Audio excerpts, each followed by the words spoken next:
있게 되어 교회.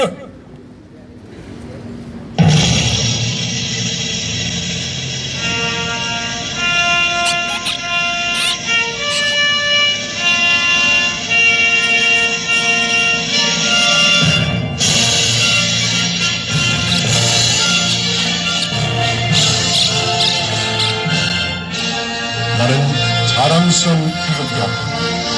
조국과 민족의 무궁한 영광을 위해 몸과 마음을 바쳐 충성을 다할 것을 굳게 다짐합니다.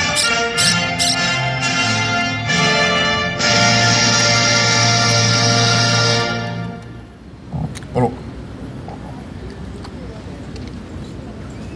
이어서 박근혜 대통령께 대한 경례가 있겠습니다.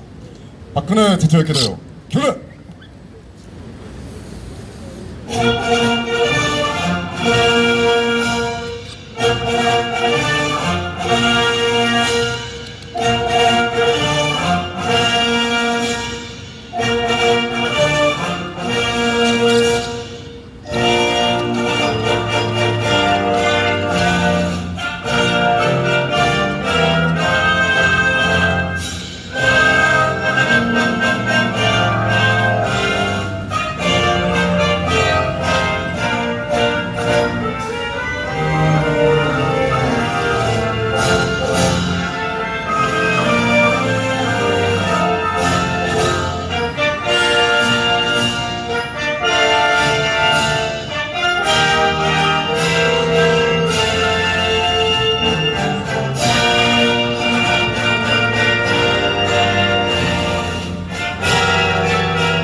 다음은 반일 감정을 선동하고 있는 문재인 여적 세력과 북한 3대 세습 살인 독재자 김정은으로부터 현재 자유대한민국을 지켜주고 있는 미합중국 도널드 트럼프 대통령에 대한 경례를 하도록 하겠습니다. 미합중국 도널드 트럼프 대통령에 대하여 경례.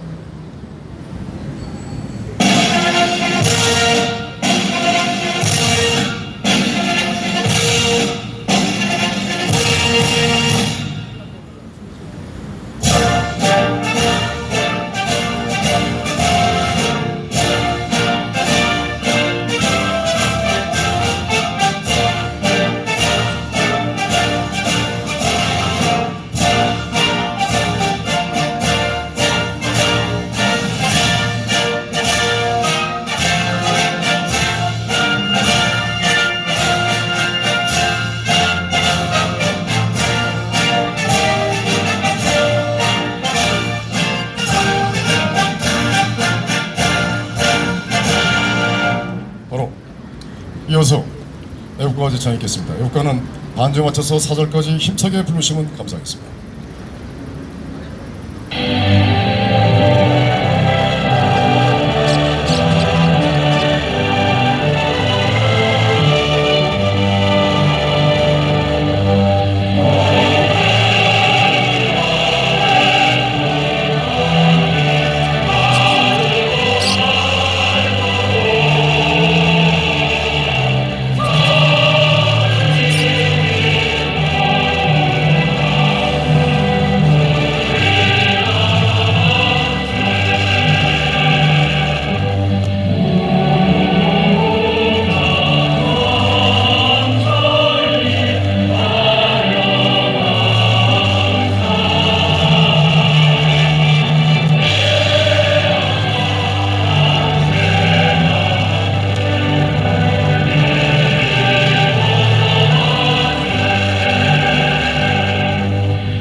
애국선언 및 호국영령, 박근혜 대통령 탄핵 과정에서 항거하다 돌아가신 순국열사 5인과 애국열사 3인에 대한 묵념이 있겠습니다.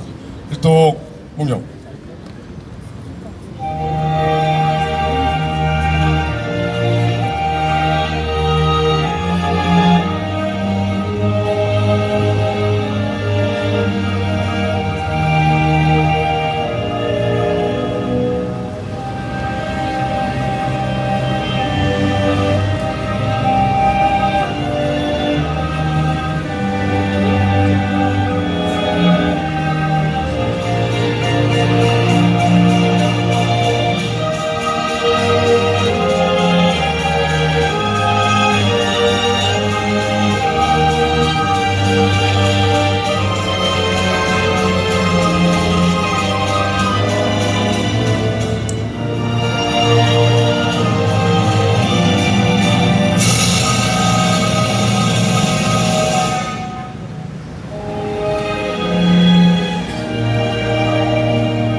다음은 성명서 발표하겠습니다.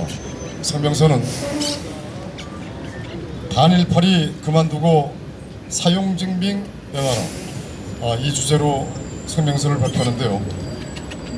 이 국문, 일어, 영어 이 세 가지로 발표하겠습니다. 국문은 이 사회자인 제가 발표를 하고, 그 다음에 일어는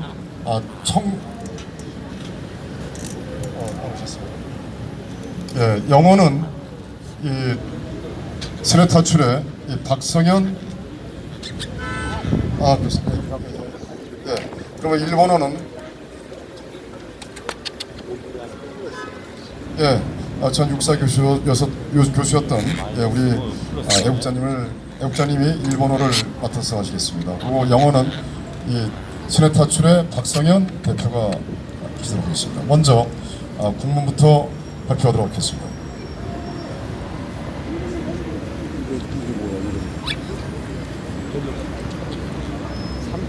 반일파리 그만두고 사용증빙 내놔라. 일본 정부가 불화수소, 플루오린, 폴리이미드, 극자외선, 감광제 등 3개 품목의 대한 수출에 대한 기존 특혜성 포괄 허가에서 개별 일반 허가로 변경했다. 이에 따라 수입업체는 매번 해당 물질을 철저히 관리하고 있다는 사실을 증명해야만 하게 됐다. 이에 대해 문재인 정부는 경제보복이라 부르고, 더불어민주당은 자유무역질서 파괴라고 울부짖고, 야당은 꿀먹은 벙어리이고, 지식층은 너도 나도 일본 때리기에 나섰고, 조중동을 포함한 제도권 빅미디어는 반일 감정을 증폭시키고 있다. 천박한 히스테리가 한국인을 사로잡고 있다. 우선 수출입이 중단된 것이 아니라 매번 거래할 때마다 수입업자가 관리 상태를 증명해야 한다는 점에 주목해야 한다. 아베 수상이 직접 밝혔듯이 일본은 한국 정부가 이와 같은 전략 물자에 대해 충실하게 관리하지 않았기에 이번 조치를 취했다. 예를 들어 일본 정부 관계자들은 지난 2~3년 사이에 한국의 에칭가스 수입이 급증했으며, 이 중 상당량의 행방이 묘연하며 제3국을 통해 북한으로 간 것으로 추정된다고 말했다. 실제로 2017년 이후 한국의 전략물자 관리는 구멍투성인 것이 사실이다. 2017년의 경우 전략물자 규정을 어긴 수출액은 전년도에 비해 무려 60배 이상 증가했다. 더욱이 2017년과 2018년엔 처음으로 핵무기 관련 물자에 관한 규제를 어긴 사건이 총 14건이나 발생하였으며 생화학무기 관련 물자에 관한 규제를 어긴 금액이 약 8배 급증했다. 한국 언론들은 이번 규제 강화 물품들이 북한으로 갔을 리 없었으며 대량 살상무기 제조에 사용될 수도 없는 물품들이라고 강변한다. 이를 위해 학자들의 논평까지 짜집기 위해서 사용하고 있다. 그러나 이미 지난 1996년에 북한 일본 오사카와 고베로부터 불화수소를 밀수입하려 시도했다 적발된 사례가 있다. 불화수소는 치명적 생화학무기인 살인가스의 주요 원료이다. 나아가 불화수소는 우라늄 농축을 위해 육불화 우라늄을 만드는 데 필수적인 원료이다. 만약 북한이 중국으로부터 무수 불화수소를 확보하는 것이 여의치 않을 경우엔 한국의 간첩을 통해 일본산을 확보하는 것이야말로 가장 효율적인 방법이 된다.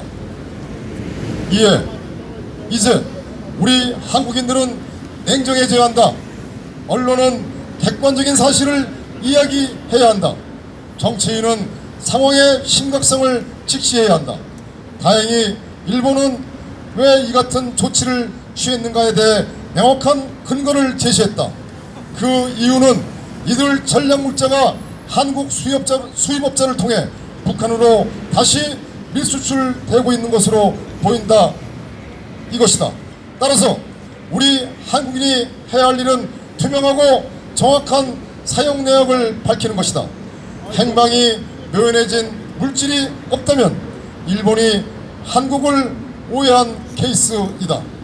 반면 행방이 묘연해진 물량이 상당하다면 한국은 간첩 천국의 다름 아니라는 소리가 된다. 사실은 막강하다. 사실을 밝히는 것에서 출발해야 한다. 문재인 정부는 국민을 반일 히스테리 발작에 시달리는 개돼지로 내모는 행위를 당장 중지해야 한다. 조중동 등 제도권 언론은 반일파리 나발을 불어대는 짓을 그만둬야 한다. 야당 정치인은 조중동의 반일 몰이에 정면 대항해서 사실을 까자. 일본 정부 주장이 맞다면 문재인을 박살내야 한다.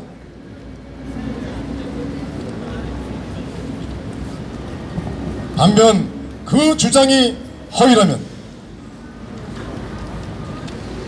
일본의 사죄를 받아내야 한다 라고 당당히 주장해야 한다. 사용 내역 증빙을 까자. 이것이 우리가 외쳐야 할 소리이다. 한편 이번 일본 정부의 주장이 사실이든 사실이 아니든 일본이 북한에 대한 전략물자 관리에 적극 나섰다는 점에 우리는 크게 환영한다. 돌이켜보면 대한민국 건국 이후 지난 71년 동안 일본은 북한에 대해 어떠한 치명적 조치도 취한 바 없다. 미국의 힐러리 클린턴이 2013년 비공개 연설에서 우리는 한반도의 통일을 바라지 않는다.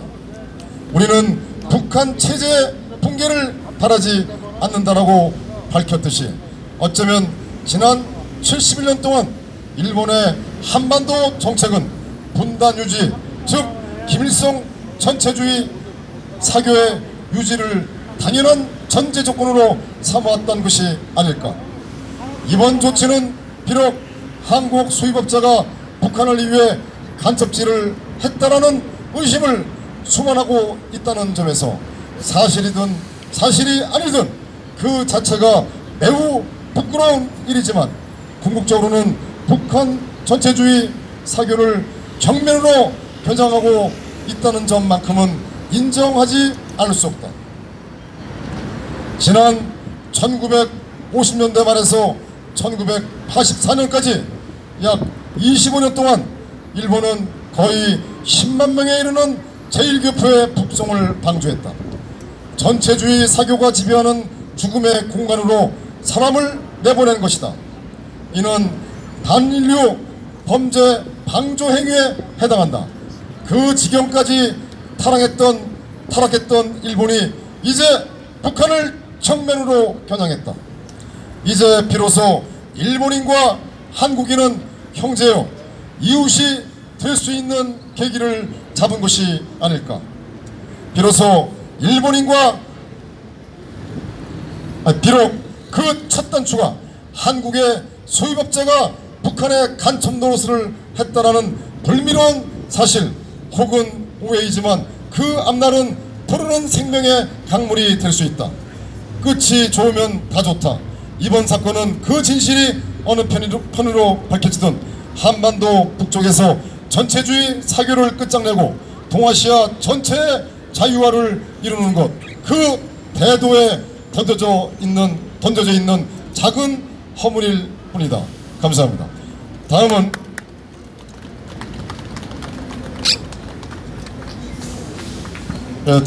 전병식 전 육사 교수님께서 일본어로 성명서를 낭독하겠습니다. 뜨거운 박수 부탁드리겠습니다.